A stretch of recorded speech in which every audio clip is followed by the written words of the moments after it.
इकाई 4 भारतीय संविधान मूलभूत विशेषताएं। प्रश्न नंबर 1, भारत सरकार अधिनियम 1935 क्या है? उत्तर, 2 अगस्त 1935 स्वतंत्रता प्राप्ति से पहले ब्रिटिश संसद में चर्चा के बाद भारत सरकार अधिनियम 1935 को पास किया गया। कुछ संशोधनों के बाद इसे बाद में भारतीय संविधान में भी शामिल किया गया।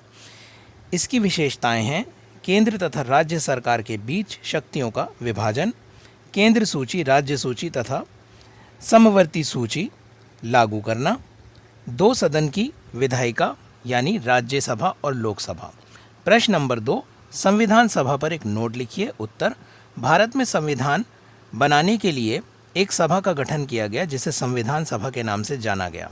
स्वतंत्रता प्राप्ति के बाद भारत जैसे बड़े देश में संविधान बनाना कोई आसान काम नहीं था, इसलिए एक ऐसे संविधान की ज़रूरत थी जो भारत में सदियों से हो रहे अन्याय, शोषण, सामाजिक भेदभाव जैसी बुराइयों को ख़त्म कर सके। इसके साथ साथ एक ऐसा संविधान जो सभी धर्मों, वर्गों और समुदायों को बराबरी का दर्जा दिलाए। इस संविधान सभा के प्रमुख सदस्य थे doctor Bhimrao Ambedkar, T Krishnamachari, Shyama Prasad Mukherjee, JB Kripalani, Vallabh भाई पटेल। इस संविधान सभा में 381 सदस्य थे। सभी विभिन्न राजनीतिक दलों से थे, जिनमें कांग्रेस पार्टी, भारतीय कम्युनिस्ट पार्टी, प्रजा पार्टी, कृषि प्रजा पार्टी, मुस्लिम लीग इत्यादि शामिल थे। इन सभी दलों ने मिलकर कई छोटी समितियों का गठन किया। सभी ने मिलजुल कर काम किया और फिर 26 जनवरी 1950 को हमारे देश में संविधान लागू हुआ, जिसे गणतंत्र दिवस के रूप में आज भी मनाया जाता है। प्रश्न नंबर 3, भारतीय संविधान की प्रमुख विशेषताओं के बारे में बताइए। उत्तर, भारतीय संविधान की प्रमुख विशेषताएं इस प्रकार हैं। पहली, सार्वभौमिक लोकतंत्र गणराज्य। भारतीय संविधान को जब लिखा गया तो उसमें यह कहा गया कि भारत एक लोकतांत्रिक गणराज्य होगा, यानी भारत का अपना संविधान होगा और भारत में लोकतंत्र लागू किया जाएगा। देश में रहने वाले आम लोग ही चुनाव के ज़रिए देश पर शासन कर सकेंगे, राजशाही का कोई स्थान नहीं होगा। दूसरी विशेषता, राज्यों का संघ। भारत में पुराने कुछ राज्यों को समाप्त करके नए राज्यों का गठन होगा। कुछ राज्य वहाँ बोली जाने वाली भाषाओं के आधार पर होंगे। इस प्रकार भारत कई राज्यों का एक मिला जुला रूप होगा। तीसरी विशेषता, मूल अधिकार।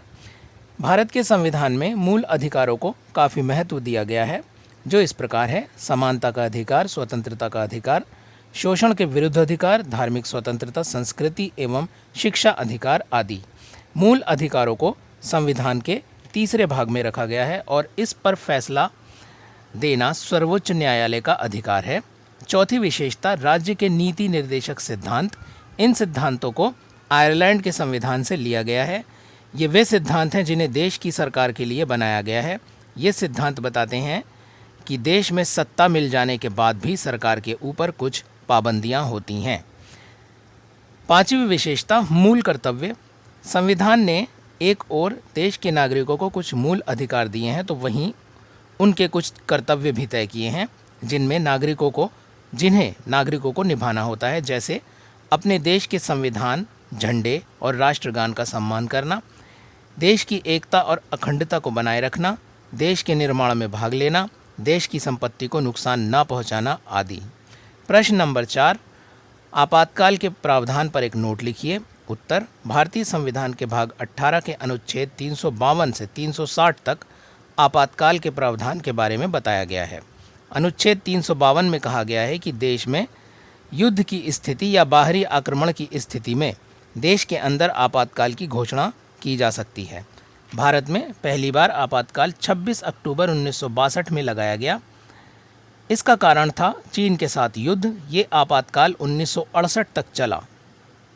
दूसरा आपातकाल 31 दिसंबर 1971 को भारत पाक युद्ध के दौरान लगाया गया, जबकि तीसरा आपातकाल 25 जून 1975 में लगाया गया। ये आपातकाल श्रीमती इंदिरा गांधी ने लगवाया, जो उस समय प्रधानमंत्री थीं। इसमें विपक्ष के कई नेताओं को, जो उस समय प्रदर्शन कर रहे थे, गिरफ्तार किया गया और उनके अधिकार छीन लिए गए। उस दिन को भारतीय संविधान का काला दिन कहा गया। ये आपातकाल 1977 में ख़त्म हुआ। इस प्रकार हमारे देश में अब तक 3 आपातकाल लगाए गए हैं। प्रश्न नंबर 5, आपातकाल के प्रकार के बारे में बताइए। उत्तर, देश में आमतौर पर 3 प्रकार के आपातकाल होते हैं। पहला, सामान्य आपातकाल। इस प्रकार का आपातकाल देश में युद्ध की स्थिति या विदेशी आक्रमण की स्थिति में लगाया जाता है। दूसरा, संवैधानिक आपातकाल। इस आपातकाल के बारे में संविधान के अनुच्छेद 356 में बताया गया है कि यदि किसी राज्य या राज्यपाल अपने राज्यों में संवैधानिक संकट की रिपोर्ट राष्ट्रपति को देता है तो ऐसे में राष्ट्रपति उस राज्य में संवैधानिक आपातकाल घोषित कर देता है। फिर राज्य में राष्ट्रपति शासन घोषित हो जाता है और सभी शक्तियां केंद्र सरकार के पास आ जाती हैं। तीसरे प्रकार का आपातकाल है वित्तीय आपातकाल। इसका जिक्र संविधान के अनुच्छेद 360 में है। देश में वित्तीय संकट की स्थिति में यह आपातकाल लगाया जाता है। वित्तीय संकट यानी गरीबी, महंगाई और बेरोजगारी का हद से ज़्यादा बढ़ जाना। इस आपातकाल को लगाए जाने से पहले राज्य सभा और लोकसभा की अनुमति लेना ज़रूरी है। इकाई 5, मौलिक अधिकार। प्रश्न नंबर 1, मौलिक अधिकार क्या है? नोट लिखिए। उत्तर, मौलिक अधिकारों की अवधारणा 19वीं शताब्दी में सामने आई। 1985 में राष्ट्रीय कांग्रेस की स्थापना होने के साथ ही मौलिक अधिकारों की संकल्पना सामने आ गई थी। 1925 में भारतीय राष्ट्रमंडल विधेयक में भारतीय लोगों ने मौलिक अधिकारों की मांग की थी। 1928 में साइमन कमीशन के सामने रखी गई नेहरू रिपोर्ट में भी मौलिक अधिकारों की ज़रूरत को रेखांकित किया गया था। मौलिक अधिकार यानी वे मूल अधिकार जो हर नागरिक को देश की सरकार से प्राप्त होने चाहिए, जैसे शिक्षा, धर्म, स्वतंत्रता आदि के अधिकार। प्रश्न नंबर 2, मौलिक अधिकारों की मुख्य विशेषताएं क्या हैं? उत्तर, पहली विशेषता, कानून की नज़र में हर व्यक्ति समान है। उन्हें अपने धर्म का पालन करने की स्वतंत्रता है। संगठन बनाने का अधिकार है और कानून के दायरे में रहकर आंदोलन करने का भी अधिकार है। दूसरी विशेषता, अल्पसंख्यकों यानी वे लोग जिनकी तादाद संख्या देश में कम है को अपनी भाषा, संस्कृति और लिपि को सुरक्षित रखने का अधिकार है। मौलिक अधिकार ऐसे लोगों को भेदभाव और पक्षपात से भी बचाते हैं। तीसरी विशेषता, मौलिक अधिकारों को छीने जाने की स्थिति में कोई भी व्यक्ति अदालत का दरवाज़ा खटखटा सकता है। प्रश्न नंबर 3, प्रमुख मौलिक अधिकारों के बारे में बताइए। उत्तर, 1950 में बनाए गए संविधान में 7 प्रमुख मौलिक अधिकार थे, जिनमें 1978 में 44वें संविधान संशोधन के द्वारा इनमें बदलाव किया गया और मौलिक अधिकार 7 से घटकर 6 रह गए। संपत्ति के अधिकार को समाप्त कर दिया गया। मौजूदा समय में 6 प्रमुख मौलिक अधिकार इस प्रकार हैं। पहला, समानता का अधिकार। संविधान का अनुच्छेद 14 से 18 समानता के अधिकार से संबंधित है। इसके अनुसार कोई भी राज्य किसी व्यक्ति के समानता के अधिकार को छीन नहीं सकता। उसे कानून से सुरक्षा प्राप्त करने का अधिकार है। किसी भी व्यक्ति को धर्म, जाति, भाषा या जन्म के आधार पर छोटा या कम नहीं समझा जाना चाहिए। दूसरा अधिकार, स्वतंत्रता का अधिकार। अनुच्छेद 19 से 22 तक स्वतंत्रता के अधिकार के बारे में है।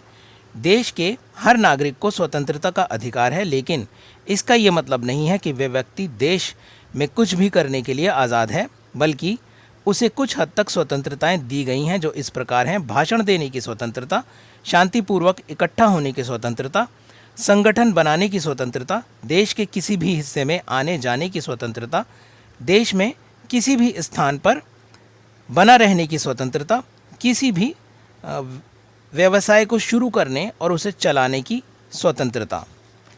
तीसरा अधिकार, शोषण के विरुद्ध अधिकार। अनुच्छेद 23 से 24 में इसका जिक्र है। बंधुआ मजदूर यानी बिना पैसे दिए काम करना, बच्चों का शोषण करना, 24 साल से कम उम्र के बच्चों को खतरनाक कामों में लगाना आदि काम गैरकानूनी हैं। चौथा अधिकार, धार्मिक स्वतंत्रता का अधिकार। अनुच्छेद 25 में धार्मिक स्वतंत्रता के अधिकार का जिक्र किया है। इसके अनुसार सभी व्यक्तियों को अपना धर्म अपनाने, इसे मानने और पूजा पाठ करने का अधिकार है, लेकिन इसके साथ इस बात का ख्याल रखना है कि उनके पूजा या उपासना करने से किसी दूसरे धर्म के व्यक्ति को समस्या ना हो। पांचवा अधिकार संस्कृति एवं नैतिक अधिकार, अनुच्छेद 29 और 30 में इस अधिकार का जिक्र है। इसके अनुसार हर व्यक्ति को ये अधिकार है कि वे अपनी भाषा, लिपि और संस्कृति को माने और उसे बनाए रखे। देश का कोई भी नागरिक चाहे वे किसी भी धर्म, जाति, समुदाय, क्षेत्र या भाषा बोलने वाला हो, वे किसी भी संस्थान, स्कूल या कॉलेज में प्रवेश ले सकता है। छठा अधिकार संवैधानिक उपचारों का अधिकार, अनुच्छेद 32 में इसका जिक्र है। ये अधिकार बाकी सभी मौलिक अधिकारों की रक्षा करता है। इसके अनुसार हर व्यक्ति को अपने मौलिक अधिकारों को छीने जाने की स्थिति में अदालत का दरवाज़ा खटखटाने का अधिकार है। प्रश्न नंबर 4, मूलभूत आधार सिद्धांत क्या हैं? उत्तर, मूलभूत आधार सिद्धांत वे के अनुसार देश की संसद किसी भी संविधान संशोधन के द्वारा संविधान में मूलभूत ढांचे में बदलाव नहीं कर सकती है।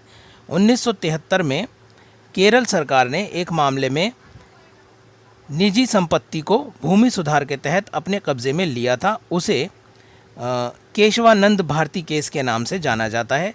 केरल सरकार के इस फैसले को सर्वोच्च न्यायालय में चुनौती दी गई। सर्वोच्च न्यायालय ने फैसला सुनाया कि संविधान के मूलभूत ढांचे और मूल अधिकारों में बदलाव नहीं किया जा सकता है।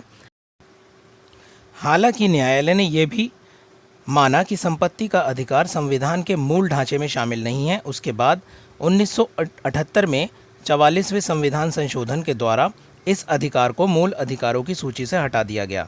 प्रश्न नंबर 5, क्या मौलिक अधिकारों पर प्रतिबंध लगाया जा सकता है? समझाइए कैसे? उत्तर, संविधान में कुछ स्थितियों में मौलिक अधिकारों पर प्रतिबंध लगाने का प्रावधान है, जो कि इस प्रकार है। देश में सुरक्षा एकता को बनाए रखने के लिए स्वतंत्रता के अधिकार पर प्रतिबंध लगाया जा सकता है। शांति व्यवस्था बिगड़ जाने की स्थिति में कर्फ्यू लगाया जा सकता है। समानता के अधिकार पर भी प्रतिबंध लगाया जा सकता है, जैसे कमज़ोर वर्ग, बच्चों, महिलाओं, पिछड़े वर्गों को समाज में ऊपर उठाने के लिए कुछ योजनाएं बनाई जा सकती हैं और उन्हें फ़ायदा पहुंचाया जा सकता है।